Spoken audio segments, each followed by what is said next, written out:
मत्ती दी अंजील उसका 13 बाब। उसे दिन यीशु उस घरों रवाना होके समुंदर के कंढे उत्ते जा बैठा।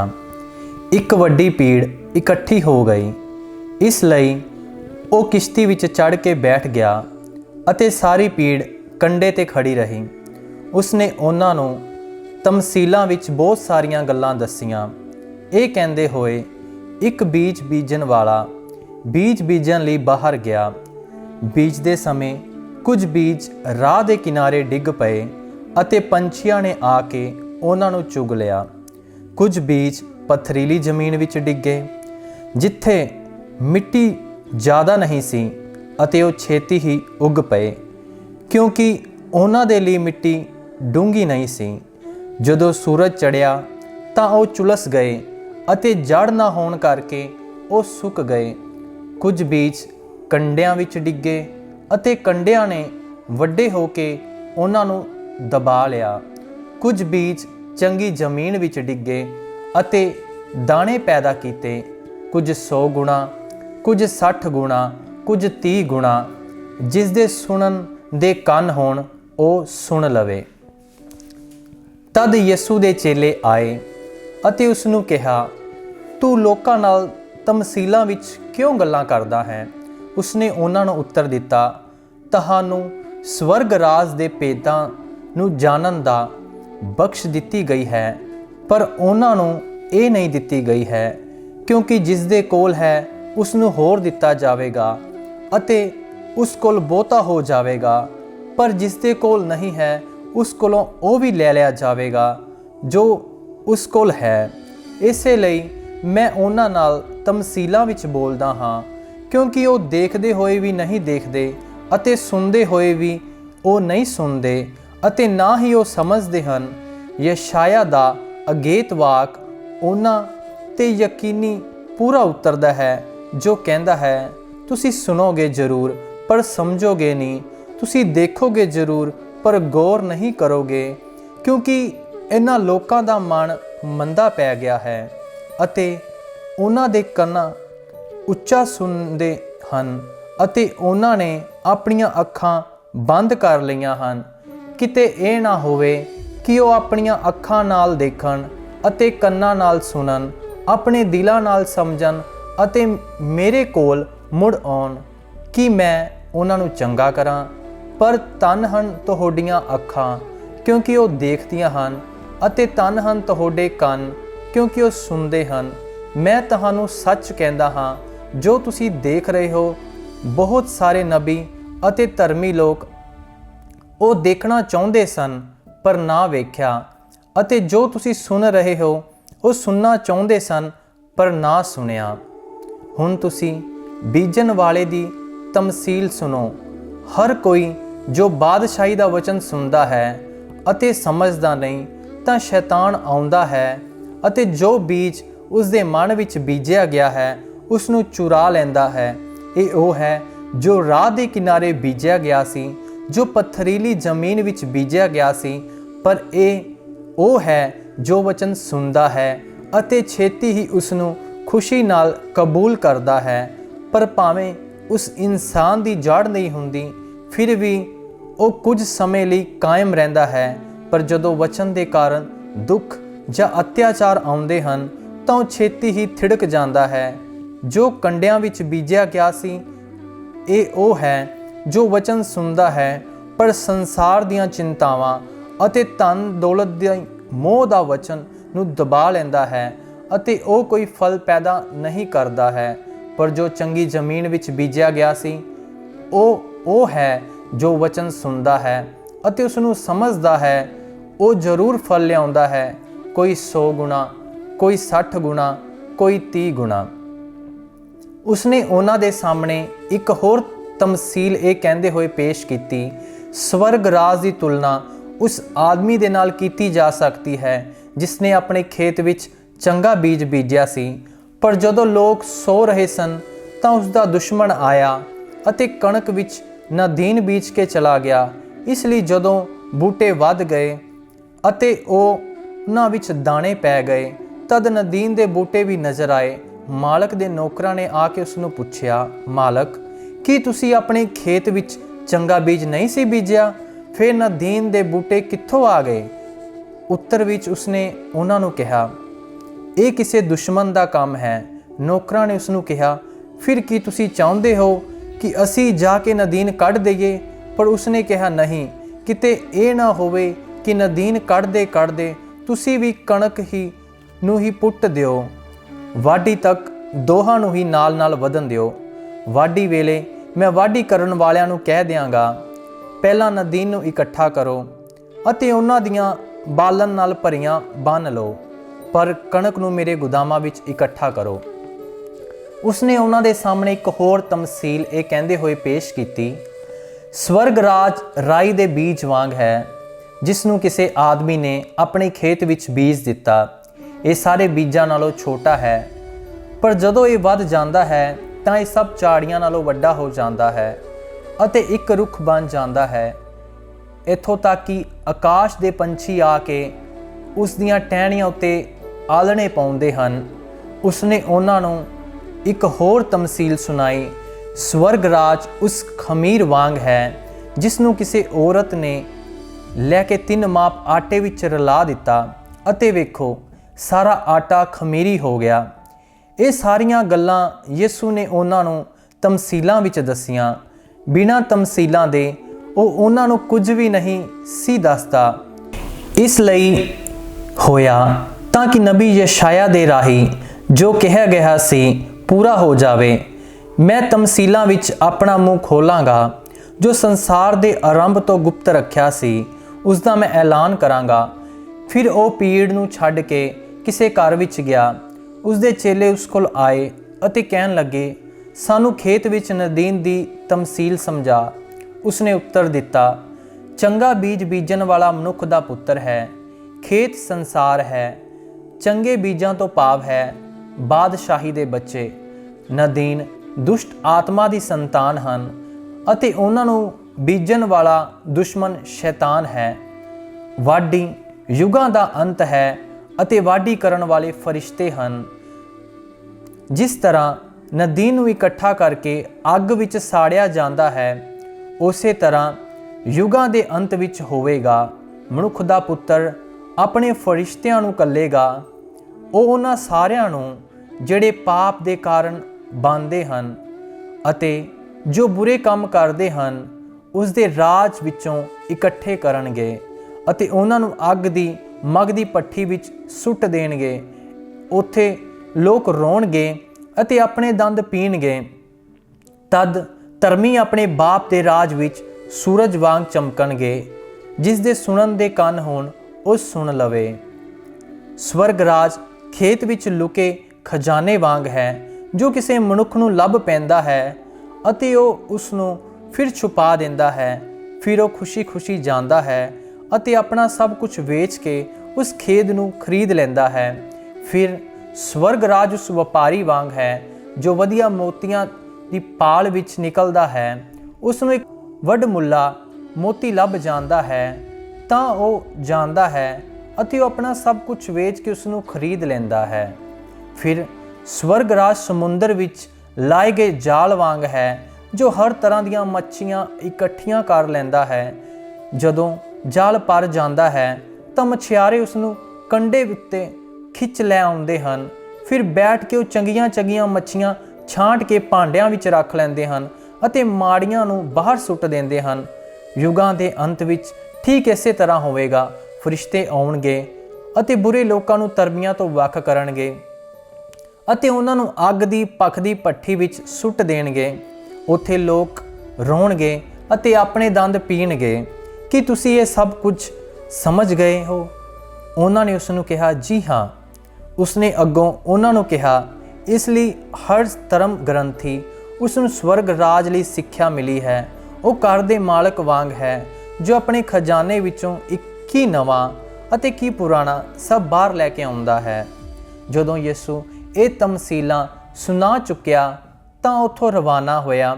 ਉਹ ਆਪਣੇ ਸ਼ਹਿਰ ਵਿੱਚ ਆਇਆ ਅਤੇ ਉਹਨਾਂ ਦੇ ਸਿਨਾਗੋਗ ਵਿੱਚ ਸਿੱਖਿਆ ਦਿੱਤੀ, ਜਿਸ ਤੋਂ ਲੋਕ ਹੈਰਾਨ ਹੋਏ ਅਤੇ ਕਹਿਣ ਲੱਗੇ, ਇਸ ਆਦਮੀ ਨੂੰ ਇਹ ਗਿਆਨ ਕਿੱਥੋਂ ਮਿਲਿਆ ਅਤੇ ਇਹ ਮਹਾਨ ਕੰਮ ਕਿਵੇਂ ਕਰਦਾ ਹੈ?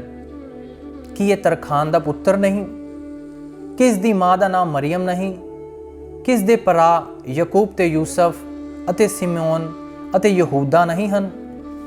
ਕਿ ਇਸ ਦੀਆਂ ਭੈਣਾਂ ਸਾਡੇ ਕੋਲ ਨਹੀਂ ਹਨ? ਫਿਰ ਇਹ ਸਭ ਇਸ ਨੂੰ ਕਿੱਥੋਂ ਮਿਲਿਆ? ਉਹਨਾਂ ਨੇ ਉਸ ਦੇ ਸਬਬ ਟੋਕਰ ਖਾਧੀ। ਪਰ ਯਿਸੂ ਨੇ ਉਹਨਾਂ ਨੂੰ ਕਿਹਾ, ਨਬੀ ਦਾ ਨਿਰਾਦਰ ਨਹੀਂ ਹੁੰਦਾ ਸਿਵਾਏ ਉਸ ਦੇ ਆਪਣੇ ਦੇਸ਼ ਅਤੇ ਆਪਣੇ ਹੀ ਘਰ ਵਿੱਚ। ਉਸਨੇ ਲੋਕਾਂ ਦੀ ਨਿਸ਼ਚਾਹੀਨਤਾ ਦੇ ਕਾਰਨ ਉੱਥੇ ਬਹੁਤ ਚਮਤਕਾਰ ਨਾ ਕੀਤੇ। ਉਸ ਸਮੇਂ ਰਾਜਾ ਹੈਰੋਦੇਸ ਨੇ ਯਿਸੂ ਦੀ ਪ੍ਰਸਿੱਧੀ ਬਾਰੇ ਸੁਣਿਆ ਅਤੇ ਉਸਨੇ ਆਪਣੇ ਨੌਕਰਾਂ ਨੂੰ ਕਿਹਾ, ਇਹ ਯਹੂਨਾ ਬਪਤਿਸਮਾ ਦੇਣ ਵਾਲਾ ਹੈ, ਉਹ ਮੁਰਦਿਆਂ ਵਿੱਚੋਂ ਜੀ ਉੱਠਿਆ ਹੈ, ਇਸੇ ਲਈ ਸ਼ਕਤੀਆਂ ਉਸ ਵਿੱਚ ਕੰਮ ਕਰਦੀਆਂ ਹਨ। ਹੈਰੋਦੇਸ ਨੇ ਤਾਂ ਆਪਣੇ ਭਰਾ ਫਿਲਿਪ ਦੀ ਪਤਨੀ ਹੈਰੋਦੀਆਸ ਦੀ ਖਾਤਰ ਯਹੂਨਾ ਨੂੰ ਗ੍ਰਿਫਤਾਰ ਕੀਤਾ ਅਤੇ ਬੰਨ੍ਹ ਕੇ ਕੈਦ ਵਿੱਚ ਸੁੱਟਿਆ ਸੀ, ਕਿਉਂ ਜੋ ਯਹੂਨਾ ਨੇ ਉਸ ਨੂੰ ਕਿਹਾ ਸੀ, ਉਸ ਔਰਤ ਨੂੰ ਤੇਰੇ ਆਪਣੇ ਕੋਲ ਰੱਖਣਾ ਅਤੇ ਤੇਰੇ ਲਈ ਉਚਿਤ ਨਹੀਂ। ਭਾਵੇਂ ਹੈਰੋਦੇਸ ਉਸ ਨੂੰ ਮਾਰ ਦੇਣਾ ਚਾਹੁੰਦਾ ਸੀ, ਪਰ ਉਹ ਲੋਕਾਂ ਤੋਂ ਡਰਦਾ ਸੀ, ਕਿਉਂਕਿ ਉਹ ਸਭ ਉਸ ਨੂੰ ਨਬੀ ਮੰਨਦੇ ਸਨ। ਪਰ ਜਦ ਹੈਰੋਦੇਸ ਦਾ ਜਨਮ ਦਿਨ ਆਇਆ ਤਾਂ ਹੈਰੋਦੀਆਸ ਦੀ ਧੀ ਨੇ ਮਹਿਫਿਲ ਅੱਗੇ ਨਾਚ ਕੀਤਾ ਅਤੇ ਹੈਰੋਦੇਸ ਨੂੰ ਖੁਸ਼ ਕੀਤਾ, ਇੱਥੋਂ ਤੱਕ ਕਿ ਉਸਨੇ ਸਹੁੰ ਖਾ ਕੇ ਵਾਅਦਾ ਕੀਤਾ ਕਿ ਜੋ ਵੀ ਉਹ ਮੰਗੇਗੀ ਉਸ ਨੂੰ ਉਹ ਦੇਵਾਂਗਾ। ਆਪਣੀ ਮਾਂ ਤੋਂ ਇਸ਼ਾਰਾ ਪਾ ਕੇ ਉਸਨੇ ਕਿਹਾ, ਮੈਨੂੰ ਇੱਥੇ ਤੇ ਹੁਣੇ ਥਾਲ ਵਿੱਚ ਰੱਖ ਕੇ ਯਹੂਨਾ ਬਪਤਿਸਮਾ ਦੇਣ ਵਾਲੇ ਦਾ ਸਿਰ ਦਿੱਤਾ ਜਾਵੇ। ਰਾਜੇ ਨੂੰ ਅਫਸੋਸ ਹੋਇਆ, ਪਰ ਆਪਣੀ ਸਹੁੰ ਅਤੇ ਆਪਣੇ ਮਹਿਮਾਨਾਂ ਦੇ ਕਰਕੇ ਉਸਨੇ ਉਹ ਦਿੱਤੇ ਜਾਣ ਦੀ ਆਗਿਆ ਦੇ ਦਿੱਤੀ। ਉਸਨੇ ਸਿਪਾਹੀ ਘੱਲ ਕੇ ਕੈਦ ਵਿੱਚ ਯਹੂਨਾ ਦਾ ਸਿਰ ਵਡਵਾ ਦਿੱਤਾ ਅਤੇ ਸਿਰ ਇੱਕ ਥਾਲ ਵਿੱਚ ਰੱਖ ਕੇ ਲਿਆਂਦਾ ਅਤੇ ਲੜਕੀ ਨੂੰ ਦਿੱਤਾ ਗਿਆ ਅਤੇ ਲੜਕੀ ਉਸ ਨੂੰ ਆਪਣੀ ਮਾਂ ਕੋਲ ਲੈ ਗਈ। ਯਹੂਨਾ ਦੇ ਚੇਲੇ ਆਏ ਅਤੇ ਉਹਨਾਂ ਨੇ ਉਸ ਦੇ ਸਰੀਰ ਨੂੰ ਲੈ ਕੇ ਦਫਨਾ ਦਿੱਤਾ ਅਤੇ ਫਿਰ ਉਹਨਾਂ ਨੇ ਜਾ ਕੇ ਯਿਸੂ ਨੂੰ ਖਬਰ ਦਿੱਤੀ। ਜਦੋਂ ਯਿਸੂ ਨੂੰ ਇਹ ਸੁਣਿਆ ਤਾਂ ਉੱਥੋਂ ਲਾਂਭੇ ਹੋ ਗਿਆ ਅਤੇ ਕਿਸ਼ਤੀ ਵਿੱਚ ਸਵਾਰ ਹੋ ਕੇ ਸੁਨਸਾਨ ਥਾਂ ਵਿੱਚ ਚਲਾ ਗਿਆ। ਪਰ ਜਦੋਂ ਲੋਕਾਂ ਨੇ ਇਸ ਦਾ ਪਤਾ ਲੱਗਾ ਤਾਂ ਉਹ ਸ਼ਹਿਰ ਤੋਂ ਪੈਦਲ ਹੀ ਉਸ ਦੇ ਪਿੱਛੇ ਚਲੇ ਗਏ। ਜਿਵੇਂ ਹੀ ਯਿਸੂ ਪਾਰ ਪਹੁੰਚਿਆ ਤਾਂ ਉਸਨੇ ਇੱਕ ਵੱਡੀ ਭੀੜ ਨੂੰ ਵੇਖਿਆ ਅਤੇ ਉਸ ਨੂੰ ਉਹਨਾਂ ਉੱਤੇ ਤਰਸ ਆਇਆ ਅਤੇ ਉਸਨੇ ਉਹਨਾਂ ਦੇ ਬਿਮਾਰਾਂ ਨੂੰ ਚੰਗਾ ਕੀਤਾ। ਜਦੋਂ ਸ਼ਾਮ ਹੋਈ ਤਾਂ ਚੇਲਿਆਂ ਨੇ ਉਸ ਦੇ ਕੋਲ ਆ ਕੇ ਕਿਹਾ, ਇਹ ਥਾਂ ਸੁਨਸਾਨ ਹੈ ਅਤੇ ਬਹੁਤ ਕੁਵੇਲਾ ਹੋ ਗਿਆ ਹੈ, ਭੀੜ ਨੂੰ ਵਿਦਾ ਕਰ ਦੇ ਤਾਂ ਉਹ ਪਿੰਡਾਂ ਵਿੱਚ ਜਾ ਕੇ ਆਪਣੇ ਲਈ ਭੋਜਨ ਖਰੀਦ ਲੈਣ। ਯਿਸੂ ਨੇ ਕਿਹਾ, ਉਹਨਾਂ ਨੂੰ ਜਾਣ ਦੀ ਲੋੜ ਨਹੀਂ, ਤੁਸੀਂ ਉਹਨਾਂ ਨੂੰ ਕੁਝ ਖਾਣ ਲਈ ਦਿਓ। ਉਹਨਾਂ ਨੇ ਉਸ ਨੂੰ ਕਿਹਾ, ਸਾਡੇ ਕੋਲ ਇੱਥੇ ਕੇਵਲ 5 ਰੋਟੀਆਂ ਅਤੇ 2 ਮੱਛੀਆਂ ਹਨ। ਉਸਨੇ ਕਿਹਾ, ਉਹਨਾਂ ਨੂੰ ਇੱਥੇ ਮੇਰੇ ਕੋਲ ਲਿਆਓ। ਫਿਰ ਉਸਨੇ ਭੀੜ ਨੂੰ ਘਾਹ ਉੱਤੇ ਬੈਠਣ ਦਾ ਹੁਕਮ ਦਿੱਤਾ ਅਤੇ 5 ਰੋਟੀਆਂ ਅਤੇ 2 ਮੱਛੀਆਂ ਲੈ ਕੇ ਸਵਰਗਾਂ ਵੱਲ ਨਿਗਾਹ ਕੀਤੀ ਅਤੇ ਬਰਕਤ ਦਿੱਤੀ। ਫਿਰ ਰੋਟੀਆਂ ਤੋੜ ਕੇ ਚੇਲਿਆਂ ਨੂੰ ਦਿੱਤੀਆਂ ਅਤੇ ਚੇਲਿਆਂ ਨੇ ਅਗਾਂਹ ਲੋਕਾਂ ਨੂੰ ਦਿੱਤੀਆਂ। ਉਹ ਸਾਰੇ ਖਾ ਕੇ ਰੱਜ ਗਏ ਅਤੇ ਚੇਲਿਆਂ ਨੇ ਬਚੇ ਹੋਏ ਟੁਕੜਿਆਂ ਨਾਲ 12 ਟੋਕਰੇ ਭਰੇ। ਭੋਜਨ ਕਰਨ ਵਾਲੇ ਔਰਤਾਂ ਦੇ ਬੱਚਿਆਂ ਤੋਂ ਇਲਾਵਾ ਲਗਭਗ 5000 ਆਦਮੀ ਸਨ। ਫਿਰ ਉਸਨੇ ਚੇਲਿਆਂ ਨੂੰ ਕਿਸ਼ਤੀਆਂ ਵਿੱਚ ਸਵਾਰ ਕਰਕੇ ਉਸ ਤੋਂ ਅਗੇਤੇ ਦੂਜੇ ਪਾਸੇ ਘੱਲ ਦਿੱਤਾ। ਜਦ ਕਿ ਉਹ ਆਪ ਲੋਕਾਂ ਨੂੰ ਵਿਦਾ ਕਰਨ ਲੱਗ ਗਿਆ। ਭੀੜ ਨੂੰ ਵਿਦਾ ਕਰਨ ਦੇ ਬਾਅਦ ਉਹ ਆਪ ਇਕੱਲਾ ਹੀ ਪ੍ਰਾਰਥਨਾ ਕਰਨ ਲਈ ਪਹਾੜ ਉੱਤੇ ਚੜ੍ਹ ਗਿਆ। ਜਦੋਂ ਸ਼ਾਮ ਹੋਈ ਉਹ ਆਪ ਉੱਥੇ ਹੀ ਇਕੱਲਾ ਸੀ, ਪਰ ਉਦੋਂ ਤੱਕ ਕਿਸ਼ਤੀ ਕਿਨਾਰੇ ਤੋਂ ਕਾਫੀ ਦੂਰ ਨਿਕਲ ਚੁੱਕੀ ਸੀ ਅਤੇ ਸਮੁੰਦਰ ਵਿਚਾਰੇ ਲਹਿਰਾਂ ਦੇ ਥਪੇੜੇ ਖਾ ਰਹੀ ਸੀ, ਕਿਉਂਕਿ ਹਵਾ ਉਹਨਾਂ ਦੇ ਖਿਲਾਫ ਸੀ। ਅਤੇ ਰਾਤ ਦੇ ਚੌਥੇ ਪਹਿਰ ਉਹ ਚੇਲਿਆਂ ਦੇ ਕੋਲ ਸਮੁੰਦਰ ਉੱਤੇ ਤੁਰਦਾ ਹੋਇਆ ਆਇਆ। ਜਦੋਂ ਉਹਨਾਂ ਨੇ ਯਿਸੂ ਨੂੰ ਸਮੁੰਦਰ ਉੱਤੇ ਤੁਰਦੇ ਵੇਖਿਆ, ਇਹ ਕਹਿੰਦੇ ਹੋਏ ਉਹਨਾਂ ਦੇ ਹੋਸ਼ ਉੱਡ ਗਏ, ਇਹ ਭੂਤ ਹੈ। ਉਹ ਡਰਦੇ ਮਾਰੇ ਚੀਕਾਂ ਮਾਰਨ ਲੱਗੇ। ਪਰ ਉਸਨੇ ਉੱਤਰ ਦਿੱਤਾ, ਉਹਨਾਂ ਨਾਲ ਬੋਲਦੇ ਹੋਏ ਕਿਹਾ, ਹੌਸਲਾ ਰੱਖੋ, ਇਹ ਮੈਂ ਹਾਂ, ਡਰੋ ਨਹੀਂ। ਪਤਰਸ ਨੇ ਉਸ ਨੂੰ ਉੱਤਰ ਦਿੱਤਾ, ਪ੍ਰਭੂ, ਜੇਕਰ ਇਹ ਤੂੰ ਹੈ ਤਾਂ ਮੈਨੂੰ ਪਾਣੀ ਉੱਤੇ ਆਪਣੇ ਕੋਲ ਆਉਣ ਦੀ ਆਗਿਆ ਦੇ। ਉਸਨੇ ਕਿਹਾ, ਆ ਜਾ। ਇਸ ਲਈ ਪਤਰਸ ਕਿਸ਼ਤੀ ਵਿੱਚੋਂ ਨਿਕਲਿਆ ਅਤੇ ਪਾਣੀ ਉੱਤੇ ਤੁਰ ਕੇ ਯਿਸੂ ਵੱਲ ਆਇਆ। ਪਰ ਜਦੋਂ ਉਸਨੇ ਤੇਜ਼ ਹਨੇਰੀ ਵੇਖੀ ਤਾਂ ਡਰ ਗਿਆ ਅਤੇ ਜਦੋਂ ਡੁੱਬਣ ਲੱਗਾ ਤਾਂ ਉਸਨੇ ਉੱਚੀ ਆਵਾਜ਼ ਨਾਲ ਆਖਿਆ, ਪ੍ਰਭੂ, ਮੈਨੂੰ ਬਚਾ। ਯਿਸੂ ਨੇ ਫੌਰਨ ਆਪਣਾ ਹੱਥ ਅਗਾਂਹ ਵਧਾ ਕੇ ਇਹ ਕਹਿੰਦਿਆਂ ਉਸ ਨੂੰ ਫੜ ਲਿਆ, ਹੇ ਘੱਟ ਈਮਾਨ ਵਾਲੇ, ਤੂੰ ਕਿਉਂ ਸ਼ੱਕ ਕੀਤਾ? ਜਦੋਂ ਉਹ ਕਿਸ਼ਤੀ ਵਿੱਚ ਚੜ੍ਹ ਗਏ ਤਾਂ ਹਵਾ ਥੰਮ ਗਈ ਅਤੇ ਜਿਹੜੇ ਲੋਕ ਕਿਸ਼ਤੀ ਵਿੱਚ ਸਨ ਉਹਨਾਂ ਨੇ ਇਹ ਕਹਿੰਦਿਆਂ ਉਸ ਨੂੰ ਸਿਜਦਾ ਕੀਤਾ, ਤੂੰ ਸੱਚਮੁੱਚ ਖੁਦਾ ਦਾ ਬੇਟਾ ਹੈ। ਜਦੋਂ ਦੂਜੇ ਪਾਸੇ ਪਹੁੰਚੇ ਤਾਂ ਗਨੇਸਰੇਤ ਦੀ ਧਰਤੀ ਉੱਤੇ ਕਿਨਾਰੇ ਲੱਗੇ। ਜਦੋਂ ਉਹਨਾਂ ਦੇ ਲੋਕਾਂ ਨੇ ਉਸ ਨੂੰ ਪਹਿਚਾਨ ਲਿਆ ਤਾਂ ਉਹਨਾਂ ਨੇ ਸਾਰੇ ਇਲਾਕੇ ਵਿੱਚ ਖਬਰ ਦਿੱਤੀ ਅਤੇ ਲੋਕ ਸਭ ਨੂੰ ਜੋ ਬਿਮਾਰ ਸਨ ਉਸਦੇ ਕੋਲ ਲਿਆਏ ਅਤੇ ਉਸਦੇ ਅੱਗੇ ਬੇਨਤੀ ਕੀਤੀ ਕਿ ਉਹ ਆਪਣੇ ਕੱਪੜੇ ਦਾ ਪੱਲਾ ਉਹਨਾਂ ਨੂੰ ਛੂਹ ਲੈਣ ਦੇਵੇ। ਜਿਨ੍ਹਾਂ ਨੇ ਵੀ ਉਸ ਦਾ ਪਲੜਾ ਛੂਇਆ ਉਹ ਸਭ ਚੰਗੇ ਕੀਤੇ ਗਏ। ਤਦ ਯਰੂਸ਼ਲਮ ਤੋਂ ਫਰੀਸੀ ਅਤੇ ਧਰਮ ਗ੍ਰੰਥੀ ਯਿਸੂ ਕੋਲ ਆਏ ਅਤੇ ਕਿਹਾ, ਤੇਰੇ ਚੇਲੇ ਬਜ਼ੁਰਗਾਂ ਦੀ ਰਿਵਾਇਤ ਨੂੰ ਕਿਉਂ ਤੋੜਦੇ ਹਨ? ਕਿਉਂਕਿ ਭੋਜਨ ਕਰਨ ਵੇਲੇ ਉਹ ਆਪਣੇ ਹੱਥ ਨਹੀਂ ਧੋਂਦੇ। ਉਸਨੇ ਉਹਨਾਂ ਨੂੰ ਉੱਤਰ ਦਿੱਤਾ, ਤੁਸੀਂ ਆਪਣੀ ਰਿਵਾਇਤ ਦੀ ਖਾਤਰ ਖੁਦਾ ਦੀ ਆਗਿਆ ਦੀ ਉਲੰਘਣਾ ਕਿਉਂ ਕਰਦੇ ਹੋ? ਕਿਉਂਕਿ ਖੁਦਾ ਨੇ ਆਗਿਆ ਦਿੱਤੀ ਹੈ, ਆਪਣੇ ਪਿਓ ਅਤੇ ਆਪਣੀ ਮਾਂ ਦਾ ਆਦਰ ਕਰ, ਅਤੇ ਜੋ ਕੋਈ ਪਿਓ ਜਾਂ ਮਾਂ ਦੇ ਬਾਰੇ ਬੁਰਾ ਬੋਲਦਾ ਹੈ ਉਹ ਜ਼ਰੂਰ ਮਰੇਗਾ।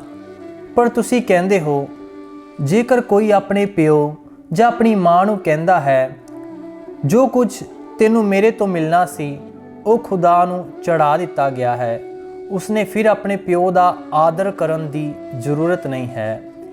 ਇਸ ਤਰ੍ਹਾਂ ਤੁਸੀਂ ਆਪਣੀ ਰਿਵਾਇਤ ਦੀ ਖਾਤਰ ਖੁਦਾ ਦੇ ਵਚਨ ਨੂੰ ਬੇਕਾਰ ਬਣਾ ਦਿੱਤਾ ਹੈ। ਓਏ ਪਖੰਡੀਓ, ਯਸ਼ਾਇਆ ਨੇ ਤੁਹਾਡੇ ਬਾਰੇ ਠੀਕ ਹੀ ਭਵਿੱਖਬਾਣੀ ਕੀਤੀ ਸੀ ਜਦੋਂ ਉਸਨੇ ਕਿਹਾ, ਇਹ ਲੋਕ ਆਪਣੇ ਬੁੱਢਲਾਂ ਨਾਲ ਮੈਨੂੰ ਵਡਿਆਉਂਦੇ ਹਨ ਪਰ ਇਹਨਾਂ ਦੇ ਦਿਲ ਮੈਥੋਂ ਦੂਰ ਹਨ। ਇਹ ਬੇਫਾਇਦਾ ਉਪਾਸਨਾ ਕਰਦੇ ਹਨ ਅਤੇ ਮਨੁੱਖੀ ਆਦੇਸ਼ਾਂ ਨੂੰ ਧਰਮ ਸਿੱਖਿਆ ਵਜੋਂ ਸਿਖਾਉਂਦੇ ਹਨ।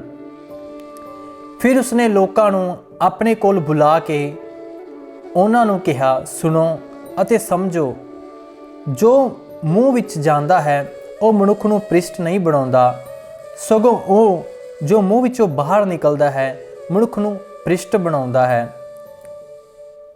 ਤਦ ਚੇਲਿਆਂ ਨੇ ਆ ਕੇ ਉਸ ਨੂੰ ਕਿਹਾ ਕਿ ਤੂੰ ਜਾਣਦਾ ਹੈ ਕਿ ਇਹ ਗੱਲ ਸੁਣ ਕੇ ਫਰੀਸੀਆਂ ਨੇ ਬੁਰਾ ਮੰਨਿਆ ਹੈ। ਉਸਨੇ ਉੱਤਰ ਦਿੱਤਾ, ਹਰ ਪੌਦਾ ਜਿਸ ਨੂੰ ਮੇਰੇ ਸਵਰਗੀ ਬਾਪ ਨੇ ਨਹੀਂ ਲਾਇਆ ਉਹ ਪੁੱਟ ਦਿੱਤਾ ਜਾਵੇਗਾ। ਉਹਨਾਂ ਨੂੰ ਰਹਿਣ ਦਿਓ, ਉਹ ਅੰਨੇ ਆਗੂ ਵਾਂਗ ਹਨ। ਜੇਕਰ ਇੱਕ ਅੰਨਾ ਦੂਜੇ ਅੰਨੇ ਦੀ ਗਵਾਹੀ ਕਰਦਾ ਹੈ ਤਾਂ ਦੋਵੇਂ ਟੋਏ ਵਿੱਚ ਡਿੱਗ ਪੈਣਗੇ। ਪਰ ਪਤਰਸ ਨੇ ਉਸ ਨੂੰ ਕਿਹਾ, ਇਹ ਤਮਸੀਲ ਸਾਨੂੰ ਸਮਝਾ ਦੇ। ਉਸਨੇ ਕਿਹਾ ਕਿ ਤੁਸੀਂ ਵੀ ਅਜੇ ਨਾ ਸਮਝੋ, ਕਿ ਤੁਸੀਂ ਨਹੀਂ ਦੇਖਦੇ ਕਿ ਜੋ ਕੁਝ ਮੂੰਹ ਵਿੱਚ ਜਾਂਦਾ ਹੈ ਉਹ ਪੇਟ ਵਿੱਚ ਚਲਿਆ ਜਾਂਦਾ ਹੈ, ਇਸ ਤਰ੍ਹਾਂ ਨਿਕਲ ਜਾਂਦਾ ਹੈ। ਪਰ ਜੋ ਮੂੰਹ ਵਿੱਚੋਂ ਨਿਕਲਦਾ ਹੈ ਉਹ ਦਿਲ ਵਿੱਚੋਂ ਆਉਂਦਾ ਹੈ ਅਤੇ ਉਹ ਮਨੁੱਖ ਨੂੰ ਭ੍ਰਿਸ਼ਟ ਬਣਾਉਂਦਾ ਹੈ, ਕਿਉਂਕਿ ਦਿਲ ਵਿੱਚੋਂ ਬਾਹਰ ਨਿਕਲਦੇ ਹਨ ਬੁਰੇ ਵਿਚਾਰ, ਕਤਲ, ਵਿਭਚਾਰ, ਪਰਗਮਨ, ਚੋਰੀ, ਝੂਠੀ ਗਵਾਹੀ ਅਤੇ ਨਿੰਦਿਆ। ਇਹ ਹਨ ਜੋ ਮਨੁੱਖ ਨੂੰ ਭ੍ਰਿਸ਼ਟ ਬਣਾਉਂਦੇ ਹਨ। ਪਰ ਬਿਨਾਂ ਧੋਤੇ ਹੱਥਾਂ ਨਾਲ ਭੋਜਨ ਕਰਨਾ ਮਨੁੱਖ ਨੂੰ ਭ੍ਰਿਸ਼ਟ ਨਹੀਂ ਬਣਾਉਂਦਾ ਹੈ।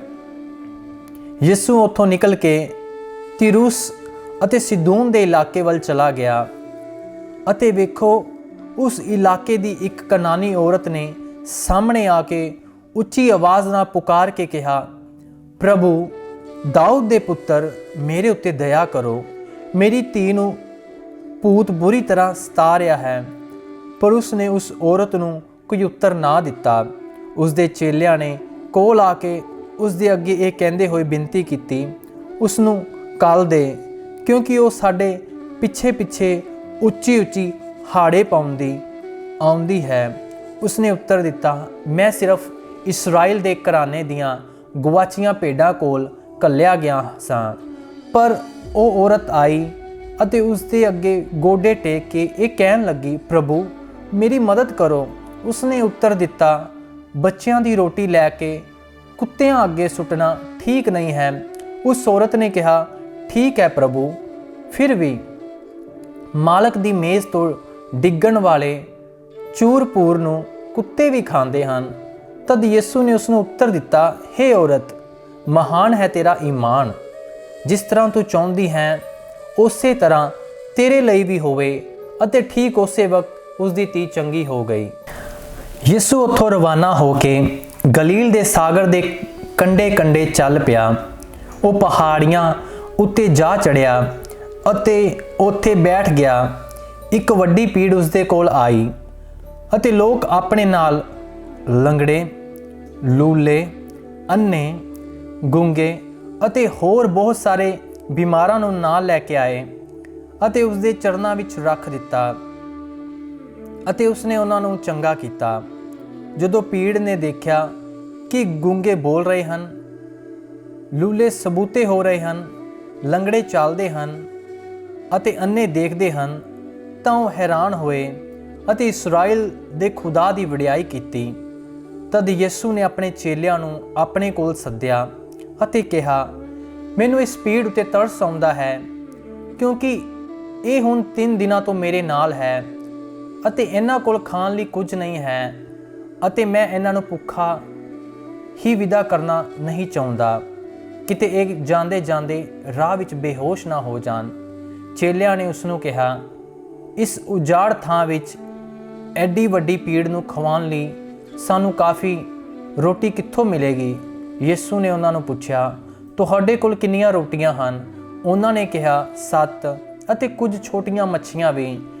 ਭੀੜ ਨੂੰ ਜ਼ਮੀਨ ਉੱਤੇ ਬੈਠਣ ਦਾ ਹੁਕਮ ਦੇ ਕੇ ਉਸਨੇ 7 ਰੋਟੀਆਂ ਅਤੇ ਮੱਛੀਆਂ ਲਈਆਂ ਅਤੇ ਧੰਨਵਾਦ ਦੀ ਪ੍ਰਾਰਥਨਾ ਕਰਨ ਦੇ ਬਾਅਦ ਉਹਨਾਂ ਨੂੰ ਤੋੜਿਆ ਅਤੇ ਚੇਲਿਆਂ ਨੂੰ ਦਿੰਦਾ ਗਿਆ ਅਤੇ ਚੇਲਿਆਂ ਨੇ ਅਗਾਂਹ ਭੀੜ ਨੂੰ ਪਰੋਸਿਆ।